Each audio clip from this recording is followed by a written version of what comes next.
Party के समर्पित कार्यकर्ता और वो लोग जिनको केंद्र और राज्य सरकार की योजना से लाभ मिला है, प्रधानमंत्री जी का अभिनंदन करने आ रहे हैं।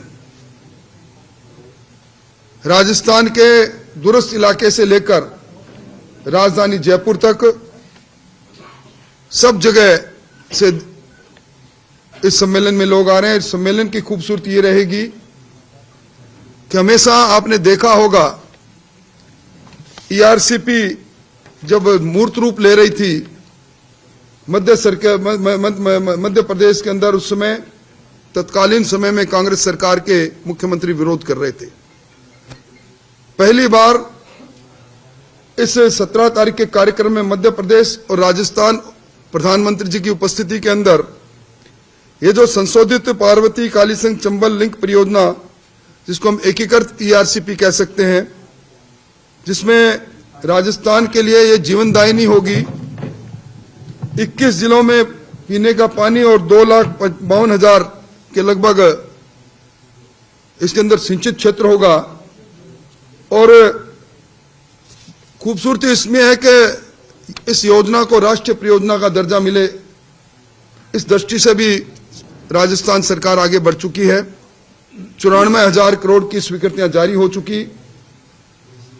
अनेकों कामों के बारे में अगर मैं चर्चा करूं तो लंबा समय लगेगा, पर मैं कह सकता हूं कि आधुनिक भागीरथी के रूप में भजनलाल जी को इसलिए लोग याद करेंगे कि ईआरसीपी को मूर्त रूप के धरती पर उतारना और यमुना जल का वो समझौता जो सरदेव भैरव सिंह जी शेखावत ने 32 वर्ष पहले किया था, उसको धरती पर उतारना।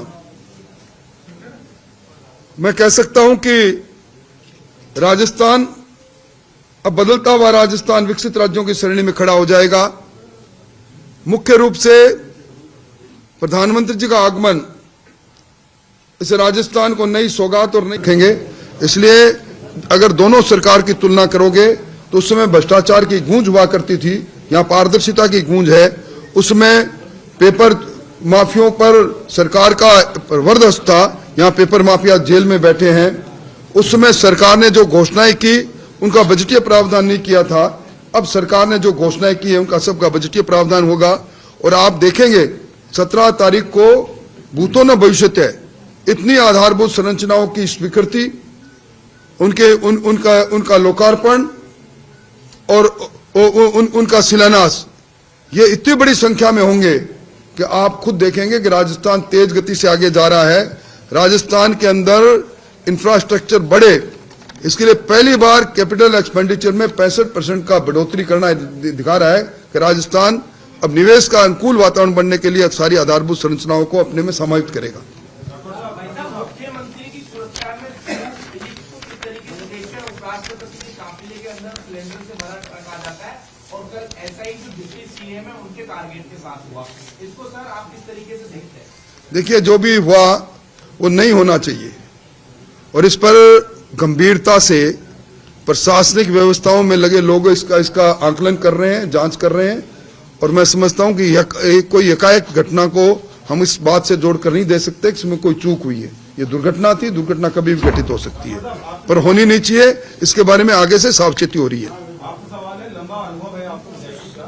मेरा सवाल ये है कि जब प्रधानमंत्री यहाँ पर आए थे राजस्थान में, उन्होंने कहा था कि राजस्थान की लॉ एंड ऑर्डर बहुत अच्छा है, लेकिन आप ही के एक जो एमएलए हैं बाल मुकुंदाचार्य, वो सड़कों पर निकलते हैं, आईडी कार्ड शेयर करते हैं, महिलाओं को उल्टा सीधा बोलते हैं, लोगों से बदतमीजी करते हैं। तो ये अधिकार किसी विधायक का नहीं है, इस तरीके से चेक नहीं कर सकते। तो ये क्यों कर रहे हैं? वो खुद लॉ एंड ऑर्डर की स्थिति पैदा कर रहे हैं। देखिए, कोई व्यक्तिगत तौर पर अगर कुछ करता है तो ये संज्ञान में संगठन के और सरकार के नहीं है। इसको जहां इन बातों का उत्तर जहां देना चाहिए वही उत्तर दे पाएंगे। राठौड़ साहब, सरकार की 1 साल की उपलब्धियों पर बात कर रहे हैं, विपक्ष ये कह रहा है कि सिर्फ घोषणाएं हुई है, धरातल पे कुछ नहीं। विपक्ष शायद चश्मे का नंबर बदल ले तो ठीक है। नौकरी लगते हुए नौजवान उनको नजर नहीं आए। कल 7,000 करोड़ रुपए 17 लाख किसानों के खाते में एक टिक के साथ चले गए, उनको नजर नहीं आए। 450 रुपए में मिलता सिलेंडर उनको नजर नहीं आया। मैं समझता हूं कि राजस्थान के अंदर नो ग्रीन कॉरिडोर बनते हुए उनको नजर नहीं आए। ये सारी बातें एक साथ 10 पॉलिसीज बनाना नीतिगत निर्णय करना। क्यों नहीं बनाई उन्होंने पॉलिसी, क्यों नहीं संशोधन किया उन्होंने? क्योंकि उनमें हेतु उस सरकार का दूसरा था। वो नीतिगत निर्णय लेते थे भ्रष्टाचार के, हम नीतिगत निर्णय लेते हैं जन कल्याण के लिए।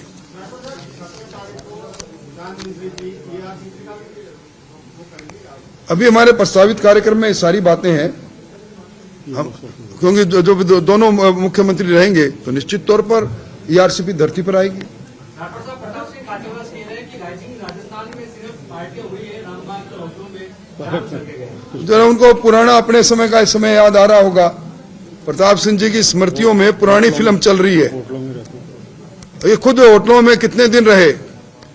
जो सरकार लंबे समय तक 70 दिन होटलों में, अलग अलग होटलों में कैद रहे अपने लोगों के साथ, उसको होटल याद आ रहे हैं। न्यायालय के निर्णय पर कोई टिप्पणी करने का अधिकार हम किसी में नहीं। एक कैबिनेट सब कमेटी बनी है, उसकी रिपोर्ट के आधार पर मुख्यमंत्री जी का अधिकार है, वो फैसला लेंगे समय पर। बहुत बहुत धन्यवाद साहब।